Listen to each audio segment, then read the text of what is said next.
তখন বয়সের কোনো বায়ান আপনারা করেন নাই, যেহেতু বৈষম্য 5ই আগস্টে সরকারকে পতন করছিল যে আকাঙ্ক্ষা, তারা কি খেয়ে আছে না খেয়ে আছে তাকে আপনারা করে দেখেছেন?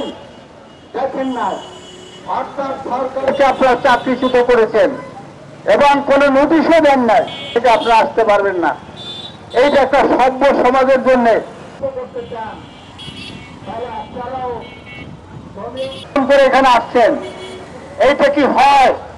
এইটা কি?